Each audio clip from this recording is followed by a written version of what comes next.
Hi everyone, in this video, we will show you how to connect the Astro A50 headset to Xbox Series X. Before connecting your Astro A50 headset, make sure the base station is updated to the latest firmware version. Keeping the firmware updated helps improve compatibility and ensures the headset works properly with your Xbox console.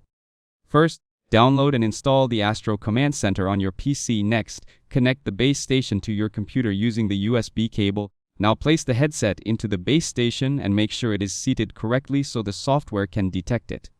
Once the headset and base station are recognized, click the update link that appears in Astro Command Center. Then click download and allow the firmware update to install completely. During this process, keep the headset docked and do not disconnect the base station.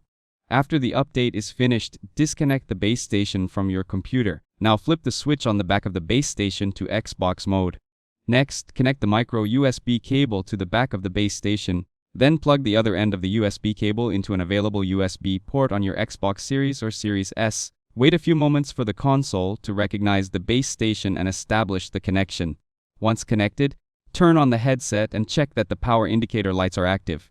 You can now test the audio by opening a game or navigating through the Xbox menu. If you do not hear any sound, go to the Xbox audio settings and make sure the Astro A50 is selected as your audio device. You can also adjust the game and voice chat balance directly from the headset to customize your listening experience.